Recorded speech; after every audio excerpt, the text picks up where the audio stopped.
മലയാളത്തിൽ ഒരു ചിത്രത്തിന് മാത്രമേ പ്രേക്ഷകർക്ക് കണ്ണുനീര് തുളയ്ക്കാൻ തൂവാല നൽകിയിട്ടുള്ളൂ. ആ ചിത്രത്തിൻ്റെ പേര് ആകാശദൂത്. സിബി മലയിൽ സംവിധാനം ചെയ്ത ആകാശദൂത് വലിയ ഹിറ്റായി മാറി. ആ ചിത്രത്തിലെ നായികയായ ആനിയെ അവതരിപ്പിച്ച മാധവി പ്രേക്ഷകരെ കരയിപ്പിച്ചു. കണ്ണുനീരോടെ മാത്രമേ ആകാശദൂത് കണ്ട് തിരിച്ചിറങ്ങാൻ പറ്റൂ. ആ മാധവിയുടെ ജീവിതകഥയാണ് സിനിമാ കേരള പറയുന്നത്. മാധവി ജനിച്ചത് ഹൈദരാബാദിൽ. അച്ഛൻ ഗോവിന്ദസ്വാമി, അമ്മ ശശിരേഖ. യഥാർത്ഥ പേര് വിജയലക്ഷ്മി. കൗമാരകാലത്ത് തന്നെ ഭരതനാട്യവും നാടോടി നൃത്തവും ഒക്കെ പഠിച്ചു മാധവി. തുർപ്പ് പടരാമ എന്ന തെലുങ്ക് ചിത്രത്തിലൂടെയാണ് അവർ അഭിനയ രംഗത്തേക്ക് കടന്നു വന്നത്.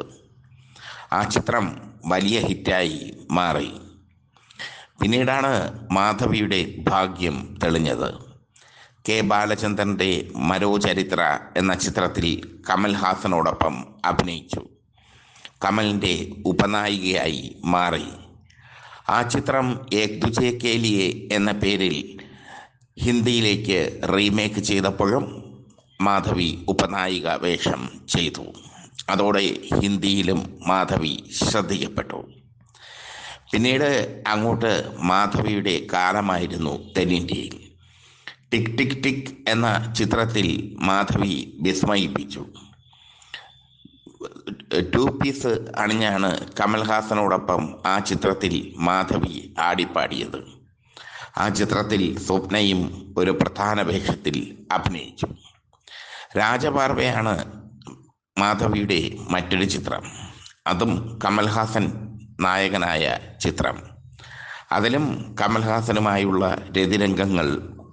രതിരംഗങ്ങൾ കൊണ്ട് സമ്പന്നമാണ്. ആ ചിത്രവും കമൽഹാസനുമായുള്ള മാധവിയുടെ രതിരംഗങ്ങൾ കൊണ്ട് സമ്പന്നമാണ്. മലയാളത്തിൽ മാധവി ആദ്യമായി അഭിനയിച്ച ചിത്രം ഹരിഹരൻ സംവിധാനം ചെയ്ത ലാവയാണ്. പിന്നീട് MTയുടെ വളർത്തുമൃഗങ്ങൾ. 1982 മാധവി മലയാളികളെ വിസ്മയിപ്പിച്ചു. ഓർമ്മയ്ക്കായി എന്ന ഭരതൻ ചിത്രത്തിലൂടെ. നവംബറിൻ്റെ നഷ്ടം എന്ന പത്മരാജൻ ചിത്രം മാധവിയുടെ മറ്റൊരു മെഗാ ഹിറ്റ് ചിത്രം. Hello my dear Madras girl എന്ന ചിത്രം സംവിധാനം ചെയ്തത് ജെ വില്യംസ്. അതിൽ ആക്ഷൻ ഹീറോയിനായി മാധവി തിളങ്ങി. ശങ്കറും രാജ്കുമാറും മോഹൻലാലും ഒക്കെ ഉണ്ടായിട്ടും മാധവിയുടെ ആക്ഷൻ കാണാൻ പ്രേക്ഷകർ ഇടിച്ചു കയറി. ശോഭരാജ് മോഹൻലാലുമൊത്ത് മാധവി അഭിനയിച്ച ചിത്രം. ചങ്ങാത്തം മമ്മൂട്ടിയുമൊത്ത് മാധവി അഭിനയിച്ച ചിത്രം. മമ്മൂട്ടി ഒരു നായികയുമായി ഇഴുകിച്ചേർന്ന് അഭിനയിച്ചിട്ടുണ്ടെങ്കിൽ അത് മാധവിയാണ്. മാധവിയുടെ പൊക്കിളിൽ ചുംബിക്കുന്ന മമ്മൂട്ടിയുടെ ദൃശ്യം ആ ചിത്രത്തിലുണ്ട്. മമ്മൂട്ടി ഒരുപാട് മടിച്ചു എന്നാണ് പറയുന്നത് ആ സീനിൽ അഭിനയിക്കാൻ.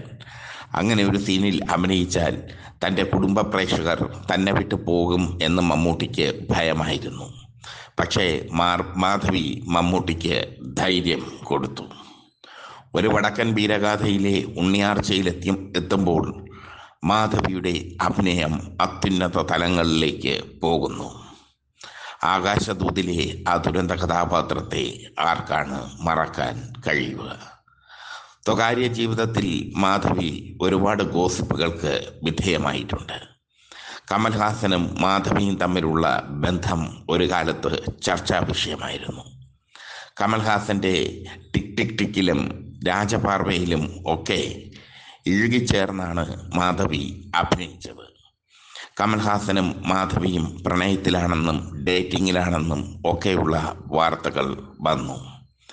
മറ്റൊന്ന് അമിതാഭ് ബച്ചനും മാധവിയും തമ്മിലുള്ള ബന്ധമാണ്. ബച്ചൻ ചിത്രങ്ങളിലൊക്കെ മാധവിക്ക് ഒരു റോൾ ഉറപ്പായിരുന്നു. ബച്ചനും മാധവിയും തമ്മിൽ അവിഹിത ബന്ധമുണ്ടെന്ന് ബോളിവുഡിലെ പാപ്പരാസികൾ എഴുതി. മാധവി അതൊന്നും ശ്രദ്ധിച്ചില്ല. കാരണം മാധവിക്ക് അതൊന്നും ശ്രദ്ധിക്കാനുള്ള നേരമില്ലായിരുന്നു. തിരക്കായിരുന്നു. തെന്നിന്ത്യയിൽ ഏറ്റവും കൂടുതൽ പ്രതിഫലം വാങ്ങുന്ന നടിമാരിൽ ഒരാളായി അവർ മാറി. തമിഴിലും തെലുങ്കിലും ഹിന്ദിയിലും മലയാളത്തിലും ഒരേ സമയം അവർ അഭിനയിച്ചു. ഹിന്ദിയിൽ നിരവധി അമിതാഭ് ബച്ചൻ ചിത്രങ്ങളിൽ അവരുണ്ട്. മാത്രമല്ല, ഹിന്ദിയിലെ അക്കാലത്തെ സൂപ്പർ താരങ്ങളുടെ ചിത്രങ്ങളിലെല്ലാം മാധവി അഭിനയിച്ചിട്ടുണ്ട്. മാധവിയുടെ ഏറ്റവും മികച്ച വേഷം ഏതെന്ന് ചോദിച്ചാൽ ഒറ്റ ചിത്രം വടക്കൻ വീരഗാഥ. പക്ഷേ വടക്കൻ വീരഗാഥയോട് കിടപിടിക്കുന്ന വേഷം തന്നെയാണ് ഓർമ്മയ്ക്കായി, നവംബറിൻ്റെ നഷ്ടം എന്നീ ചിത്രങ്ങളിലൊക്കെ മാധവി ചെയ്തത്. ആകാശദൂതിലെത്തുമ്പോൾ മാധവി ദുഃഖപുത്രിയായി മാറുന്നു. മാധവിക്കല്ലാതെ മറ്റൊരു നടിക്ക് ആകാശദൂതിലെ വേഷം ചെയ്യാൻ പറ്റില്ല.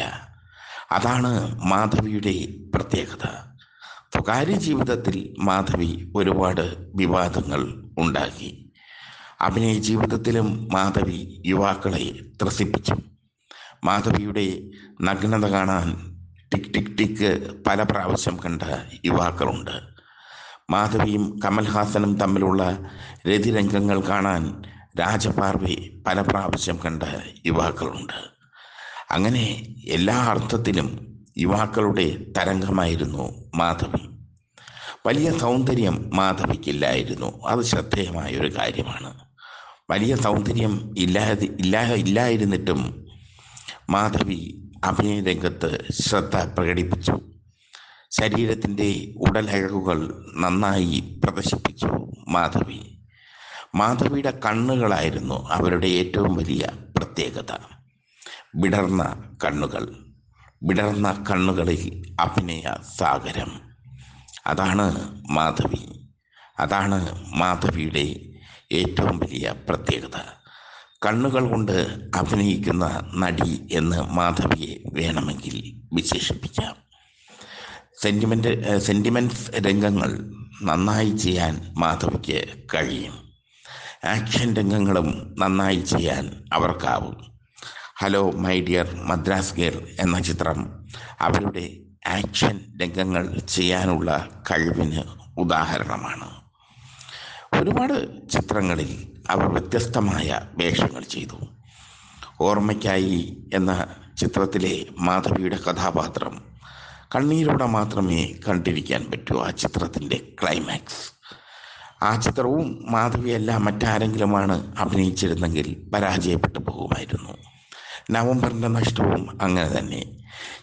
ഈ ചിത്രത്തിലൊക്കെ അഭിനയിക്കാൻ മാധവിക്ക് മാത്രമേ കഴിയൂ. അതാണ് മാധവിയുടെ വ്യതിരക്തത. അതാണ് മാധവിയുടെ പ്രത്യേകത. വെറും സെക്സ് നടി മാത്രമല്ല മാധവി.